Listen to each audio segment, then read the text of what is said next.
C'est comme une grosse famille, hein? On peut faire 5 affaires en même temps. Je carbure un petit peu à ça, le fait de ne pas savoir qu'est-ce qui s'en vient. L'île de Montréal, c'est mon territoire, c'est mon terrain de jeu. C'est comme aussi un jeu de Tetris. Il peut y avoir des journées très calmes, mais il y a aussi des journées, la plupart du temps, qui sont assez mouvementées. Je pense qu'on est engagé pour notre contrôle de soi.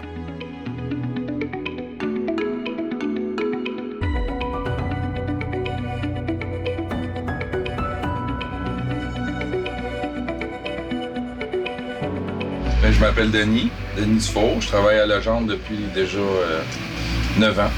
Je fais gareur. Je fais pas mal tous les jobs ici, là. Mais gareur, c'est pas mal mon métier favori ici, là. Notre travail consiste à attribuer les véhicules pour les chauffeurs le matin pour la sortie. On prend en note le garage, puis on le fait se vider logiquement.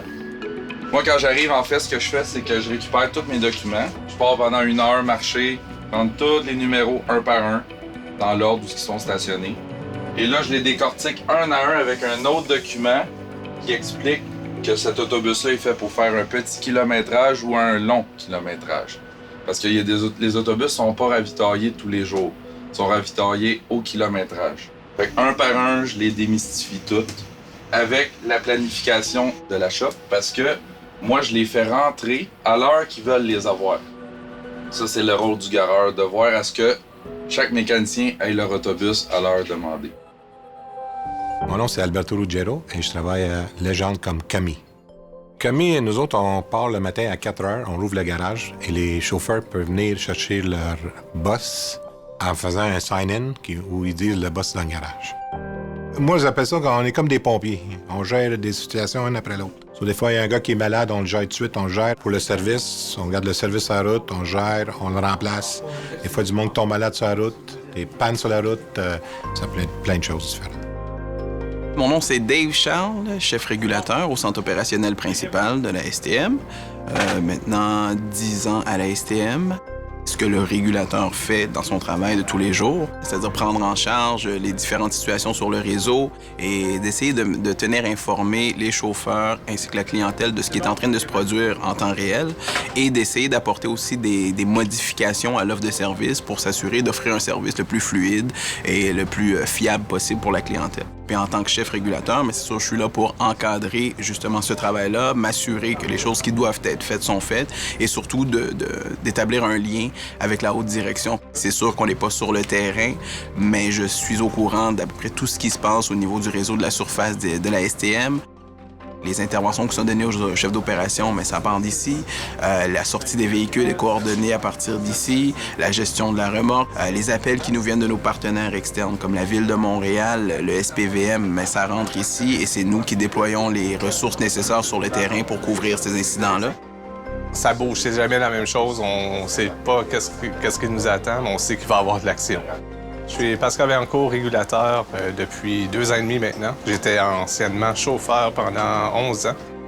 On a beaucoup d'outils, Internet, Google Earth. On fait appel au guide d'action des chauffeurs. S'il y a, exemple, un accident majeur ou, exemple, vraiment un tronçon ou un quadrilatère qui est fermé puis que ça impacte 4-5 lignes, évidemment, nous, notre travail, c'est d'informer les chauffeurs le plus rapidement possible pour éviter qu'ils se lancent dans ce secteur-là.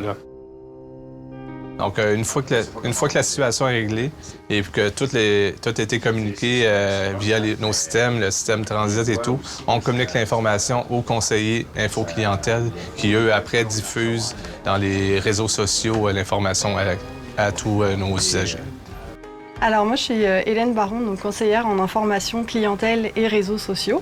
Donc ce qui est intéressant, en fait, dans notre travail, c'est de travailler sur ces perturbations-là, d'être capable de donner de l'information en temps réel aux clients, puis d'essayer de minimiser l'impact, en fait, des bris de parcours qu'ils pourraient avoir.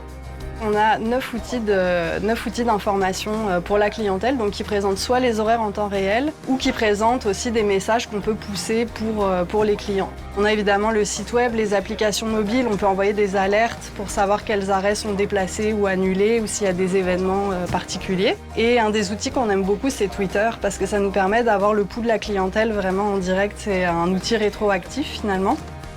C'est sûr qu'avec la quantité d'outils d'information clientèle qu'on utilise, on touche le plus de monde possible. Donc c'est sûr que ça change la vie des gens dans le sens où avant la création du poste de KIC qui a été créé il y a 5 ans, il n'y avait pas d'informations ou très peu ou des informations automatiques. Aujourd'hui, on est capable de mettre des messages manuels qui sont beaucoup plus précis pour le client. Donc c'est sûr que ça change la manière de se déplacer, ça permet de beaucoup mieux s'ajuster en temps réel. Marc Limoges, mécanicien à l'entretien. Je fais du dépannage routier, là, c'est pour le service à la clientèle, pour des petits inconvénients mineurs là, qu'on peut régler brièvement.